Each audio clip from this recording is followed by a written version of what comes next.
પણ ચાલી જ રહ્યું છે શૌચાલય.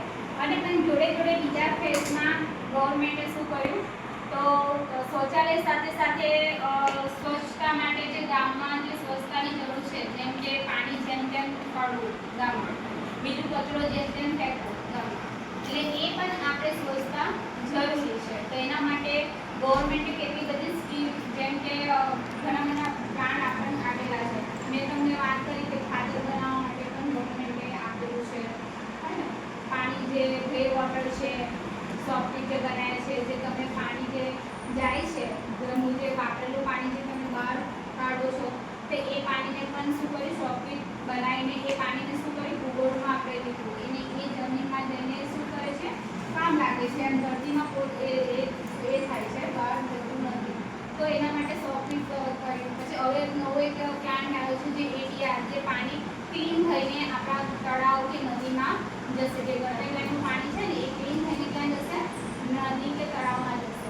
તો આ બધું કરવાનું કારણ શું છે? ગવર્મેન્ટ શા માટે આપણને આપી રહી છે? તો કે ગામમાં સ્વચ્છતા જળવાઈ રહે એટલા માટે. પણ આપણે શું કરીએ છીએ?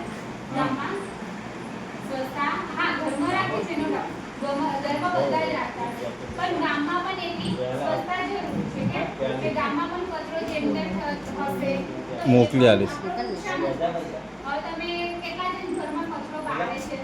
પ્લાસ્ટિકનો કચરો કેટલા જણ બાળે છે? કેટલા? હા, એમાં શરમાની જરૂર નહીં. ચાલો કહો, કચરો કેટલા જણ બાળે છે? પ્લાસ્ટિક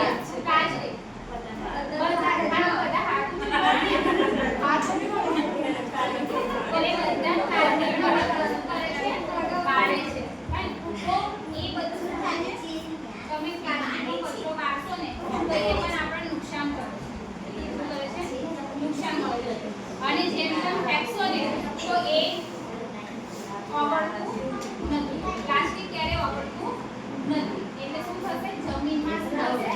અટકી રહેશે. શું થશે? જમીનમાં અટકી રહેશે.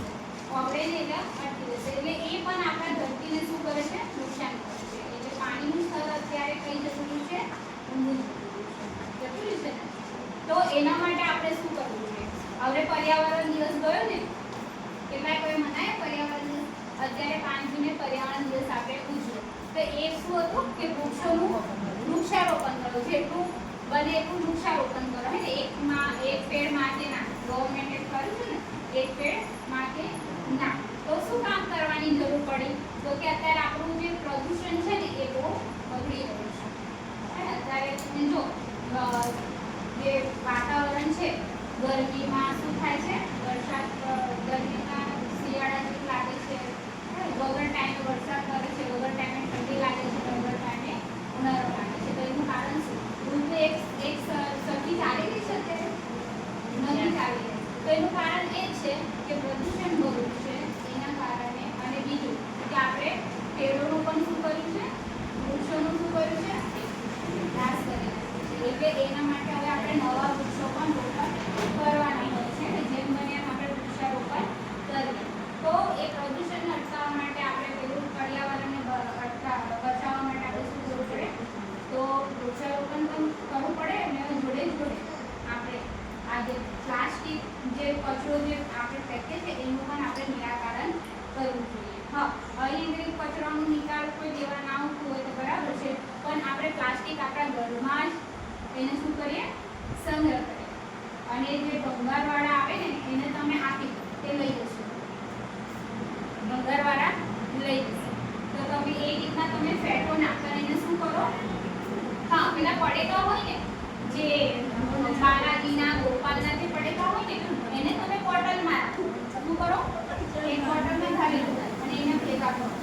અને પછી કબાડીવાળાનું હોય ને તો એક સામનું કબાડ થાય ને તો એને કહેશો તો લઈ પણ જશે. કબાડીવાળો છે ને તો તમે કહેશો ને કે અમારી ઘરે આટલું પ્લાસ્ટિક ભેગું થયું છે તો લઈ પણ જશે. એ શું કામ લઈ જાય? તો કે એનાથી ઇન્કમ થાય છે. શું થાય છે? ઇન્કમ થાય છે. એને રિસાયકલ કરી શકે છે, એને ફરી વાર યુઝ કરી શકે છે. ત્યારે આપણે શું કરી દઈશું? બાળી દઈશું. એટલે બાળશો એટલે શું થશે? વાતાવરણમાં એનું પ્રદૂષણ જશે કે નહીં જાય? પણ તેને ફેંકશો તો એનું રિસાયકલ થઈને તમે ફરી તેને યુઝ કરી શકશો. તો આપણે આપણા ગામને સ્વચ્છ બનાવવા માટે પહેલાં આપણે શું કરવું પડશે? શું કરવું? આપણે કરવું